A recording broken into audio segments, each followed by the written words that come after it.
Coaches questioned his skating and defense on the record and off. His own GM traded him away, believing you could never win with him. And so I go into the coach's office and I sit down and he goes, well, young man, we've made a trade. And I looked at him and I said, tell me it's somewhere good. He was the party animal who for years proved them right. This is the raw story of how Brett Hull had to lose his reputation to finally find his redemption and a Stanley Cup. Hull shot, Larry Letnam, Hull loose puck, Hull shot, score! In June of 1999, Brett Hull stood in the crease in Buffalo, his arms raised in triumph. He had just scored one of the most controversial, famous, and important goals in NHL history, winning the Stanley Cup for the Dallas Stars in triple overtime. It was a moment of ultimate redemption, the culmination of a long, painful journey. Just a few years earlier, he was a public punching bag, a superstar who had been humiliated by his own coach, labeled a lazy, one-dimensional party animal who would never, ever win when it mattered. His entire career was a battle, not just against opposing goalies, but against the crushing weight of his own last name and the perception that he was nothing more than a lazy kid coasting on his father's reputation. His story begins with that shadow. He was born on August 9th, 1964, the son of the Golden Jet, Bobby Hull. His father was a hockey god, a physical specimen, a workout warrior, and one of the most iconic players to ever lace up skates. Brett, however, was not. He was laid back, jovial, and to the great frustration of his father, he was not a fan of the gym. He loved the game of hockey, the scoring, the creativity, but he despised the training, the conditioning, and especially the defensive side of the puck. Off the ice, Hull had already built a reputation as the life of every rinkside party. At Minnesota Duluth, teammates told stories of Hull showing up to post-game house parties in Hawaiian shirts, a case of beer in each hand, leading sing-alongs and mock interviews until sunrise. Reporters covering the Bulldogs joked that if the lights were still on in Duluth after a win, Brett Hull was the reason. It was harmless fun then, but that same energy followed him into the pros, and not every coach thought it was charming. That made him a pariah in the eyes of old-school hockey scouts. He played college hockey for the University of Minnesota Duluth, and while his talent was undeniable, he scored 32 goals as a freshman and a stunning 52 goals as a sophomore, his reputation was terrible. He was seen as lazy, unmotivated, and overweight. The league doubted his commitment and two-way play. It was a cruel public jab that perfectly captured how the hockey world saw him. A fat, slow, unworthy son of the Golden Jet. So when the 1984 NHL draft came, he sat and waited. Round after round, his name was not called. Team after team passed on the son of a legend. Finally, in the 6th round, 117th overall, the Calgary Flames took a flyer on him. He wasn't a prospect, he was a project, a reject. After his dominant 52-goal sophomore season, he left college to turn pro, but his reputation followed him. In his first full season with the Flames, he actually showed promise, scoring 26 goals in 52 games. Head coach Terry Crisp in the front office viewed him as one-dimensional and a defensive liability, a clear shot at his terrible skating and lack of defensive effort. But the Flames general manager Cliff Fletcher was building a tough, physical, defensive-minded team, and Hull's style, all offense, no defense, and a love for the nightlife, was seen as a defensive liability. Fletcher and Crisp believed you couldn't win a Stanley Cup with a player so irresponsible. I was feeling pretty good about myself. It was only my second full year in the league, and I just gotten 41 goals, and I'm going, and he called me in the office for the end of the year one-on-one meetings, and in not so many words, told me that wasn't good enough. On March 7th, 1988, they acted on that belief. In a move that would go down in history as one of the most lopsided trades of all time, the Flames traded Hull to the St. Louis Blues for veteran grit. Calgary thought they were dumping a problem player, a one-dimensional coach killer who would never amount to anything. When Brett Hull arrived in St. Louis in 1988, he was a 23-year-old kid with a chip on his shoulder the size of a piano. He had just been publicly discarded by the Calgary Flames, a team that saw him as lazy, uncoachable, and a one-trick pony. But for the struggling St. Louis Blues, that one trick was exactly what they needed. In St. Louis, Hull wasn't pressured to be a perfect two-way player like he was in Calgary. He was set free. and he was about to be paired with the one man who would unlock his true genius, a brilliant playmaking center named Adam Oates. This pairing became the central mentor relationship of Hull's career. Oates was the perfect partner for him. He was a pass-first center, a creative wizard who saw the ice in a way few others could. Oates didn't care about scoring goals himself. His entire focus was on setting up his teammates. He immediately recognized Hull's unique talent. Hull didn't need to be a great skater. He just needed to find an open patch of ice, his spot, usually the high slot, and Oates would find a way to get him the puck. The Hull and Oates line was born, and it became the most lethal offensive combination in the entire NHL. Oates would draw in defenders, and Hull would find the quiet ice. The puck would come to his stick, and in less than a second, it would be in the back of the net thanks to Hull's legendary one-timer, a shot that was incredibly fast and unbelievably accurate. That is number 60 for the Golden Brett. The transformation was immediate. In his first full season with the Blues, 1989-1990, Hull didn't just score, he exploded. He scored 72 goals. It was a stunning total that rocketed him into the NHL's elite. He had officially arrived, and he even won the Lady Byng Trophy for gentlemanly play, proving that while he was a deadly scorer, he wasn't a reckless player. But that was just the warm-up. The 1990-91 season was his true masterpiece, the triumph that cemented his legacy. He did the impossible. He scored 86 goals. To put that in perspective, that is the third most goals ever scored in a single NHL season, behind only 2 of Wayne Gretzky's mythical seasons. The Golden Blimp, the 6th-round reject, was now doing things that only the Great One had done before. He was unstoppable. That season, he was rightfully named the best player in the world. He won the Hart Memorial Trophy as voted by the media, and the Ted Lindsay Award as voted by his peers. The Division I sniper everyone doubted was now the king of the hockey world. He followed that up the next season by scoring another 70 goals, completing a 3-year run of 72, 86, and 70 goals, a feat of scoring consistency that is almost unmatched in NHL history.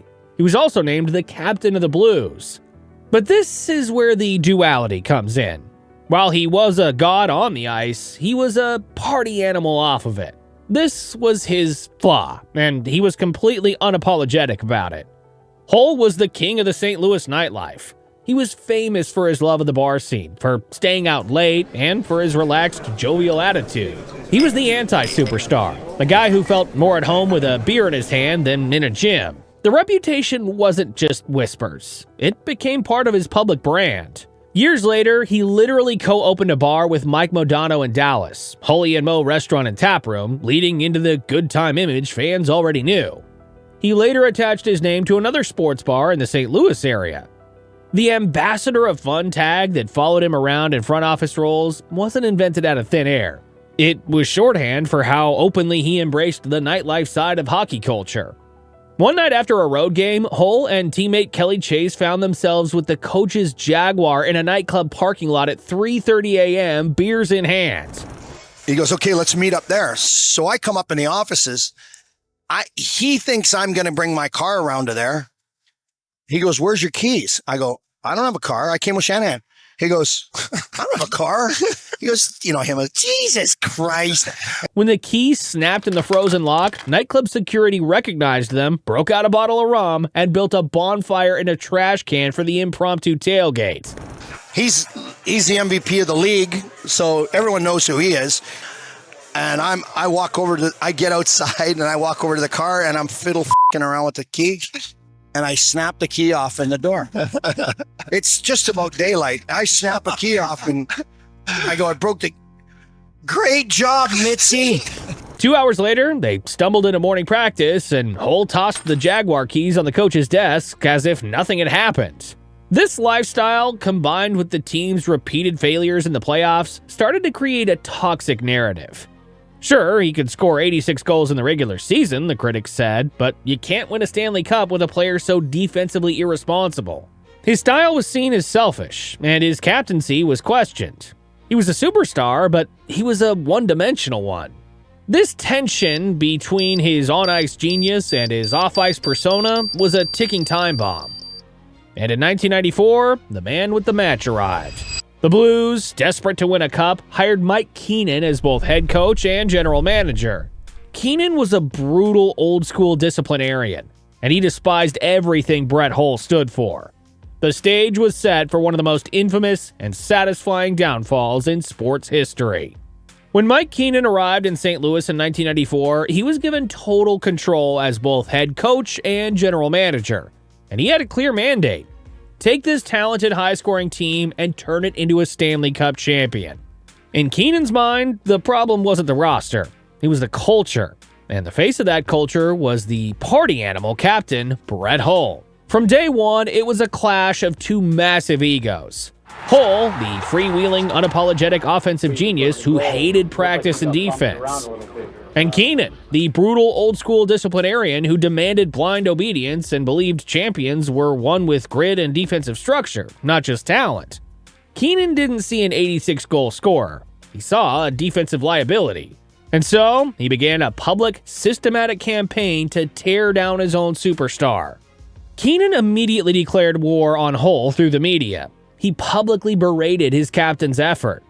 At the time, Hull's nightlife wasn't exactly subtle. He'd been spotted chasing down bars on Washington Avenue after home games, buying rounds for fans, and chirping reporters who wrote he didn't care enough. To Keenan, every tabloid photo was ammunition, proof that his captain partied harder than he practiced. And Hull's refusal to apologize for it only fueled the fire.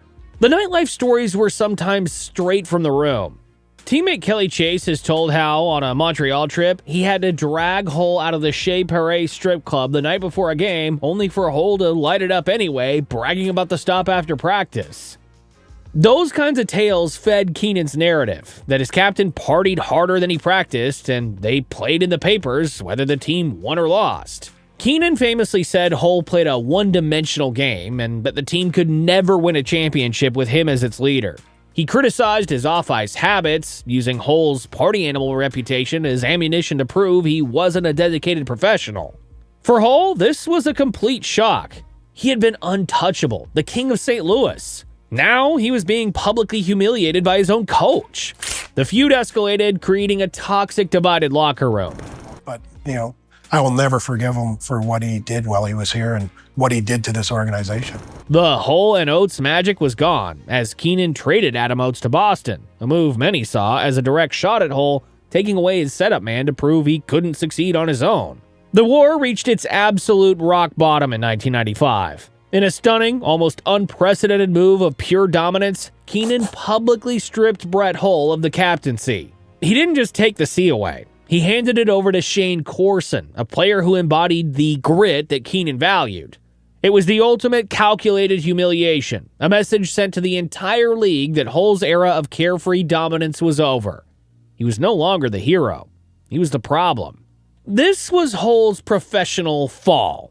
His production, and more importantly, his legendary joy for the game, plummeted. The situation was a miserable public stalemate. Keenan desperately tried to trade Hull to ship him out of town just as Calgary is done. But Hull had one piece of leverage Keenan couldn't break: a no-trade clause. He refused to waive it, refusing to let Keenan run him out of the city he loved. So they were stuck. The coach and the star, two men who despised each other, were trapped in a toxic power struggle that was destroying the team. The golden blimp label from his college days had returned in a new form. He was now seen as uncoachable, a selfish player, a coach killer who killed more about his goals and his good time than about winning. Keenan was eventually fired in 1996, but the damage was done. The joy was gone, and Hull's reputation was in pieces. When his contract finally expired in 1998, he left St. Louis, the city where he had become a legend, as a free agent. His next move would be his turning point. He signed with the Dallas Stars, a team that was the complete opposite of the freewheeling Blues. The Stars were coached by Ken Hitchcock, a demanding, defensive-minded structure coach. On paper, it was a terrible fit, another Keenan-style disaster waiting to happen. But something was different. Hull was now 34 years old, and his 70-goal seasons were a distant memory. His window for winning was closing fast. He was desperate to shed the label of a loser who just put up empty stats. Hitchcock sat Hull down. He asked him to do something far more difficult: to play defense, to backcheck, to stop floating at the red line, to become a 200-foot hockey player. This was Hull's redemption moment. He had a choice. He could be the same old Brett Hull and clash with another coach, or he could finally, for the first time in his career, swallow his pride and change. He chose to change. The party animal finally bought in. He committed himself to Hitchcock's grueling defensive system.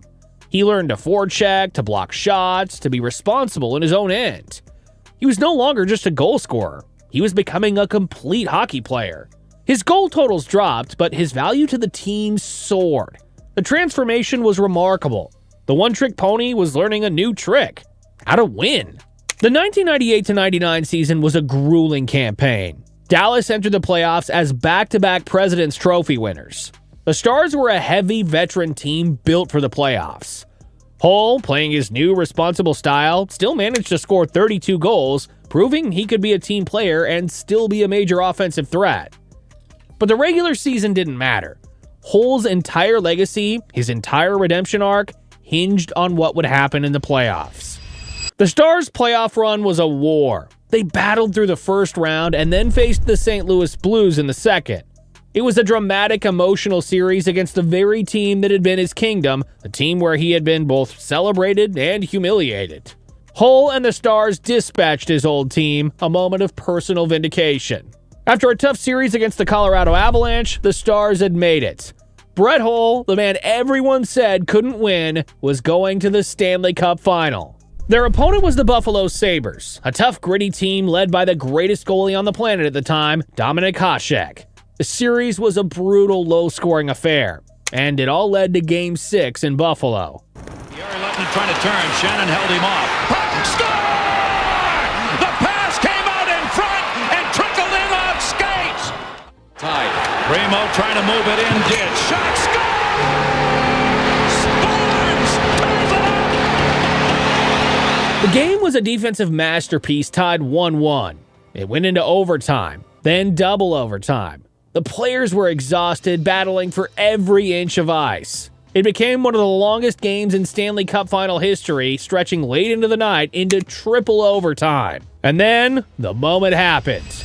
It's one of the most famous and controversial plays in sports history. Hull, battling in front of the net, got a rebound and kicked the puck to his own stick. He fired it past a sprawling Hasek and into the net. The red light went on. The Stars poured off the bench, throwing their gloves and sticks, celebrating. Brett Hull had scored the Stanley Cup winning goal. But almost immediately, there was confusion. The entire arena in Buffalo and everyone watching at home knew the rule. At the time, the NHL had the skate in the crease rule, which stated that if any part of an offensive player's skate entered the goalie's crease before the puck, any goal would be disallowed. Replays showed it clearly. Hull's left skate was without a doubt inside the crease when he shot the puck. The play went to video review. The entire hockey world waited. In Buffalo, they were certain it would be called back. No goal became the chance. But the league, in a still debated ruling, determined that because Hull had maintained possession of the puck on the rebound, his skate being in the crease was legal. The goal stood. The Dallas Stars were Stanley Cup champions. For Brett Hull, the party animal and former sixth-round afterthought who had been stripped of his captaincy, it was the ultimate vindication. He had won the Stanley Cup, and he had scored the winning goal. He had finally shed the label of a lazy one-dimensional player who only cared about his stats. He was a champion, and he had gotten there by finally buying in. But his story wasn't quite over. After 2 more seasons in Dallas, he signed with the Detroit Red Wings in 2001. He was joining a super team, a roster of living legends like Steve Yzerman, Nicholas Lidstrom, Sergei Fedorov, Luc Robitaille, and his old rival Dominik Hasek, all led by the legendary coach Scotty Bowman. Hull, now 37, was no longer the 80-goal scorer. He was a savvy veteran sniper, a role player on a team of superstars. And he excelled. Playing on a line with the young fast Pavel Datsyuk and the tough Boyd Devereaux, Hull found new life, scoring 30 goals during the regular season. That year, the Red Wings were unstoppable. They steamrolled their way through the playoffs. And in 2002, Brett Hull won his second Stanley Cup. This one wasn't controversial. He was dominant. It was the final piece of his legacy. He had won a cup as the changed gritty hero in Dallas, and he had won again as a respected legend in Detroit. He retired in 2005 with 741 goals, which ranks 5th all-time today. He is one of a handful to hit 50 goals in 50 games, and he did it twice, 50 and 49 in 1990 to 1991, and 50 and 50 in 91 to 92. He was the flawed kid rejected for his attitude.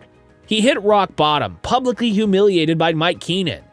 He found redemption by transforming his entire game, and he achieved the ultimate triumph, not just once, but twice.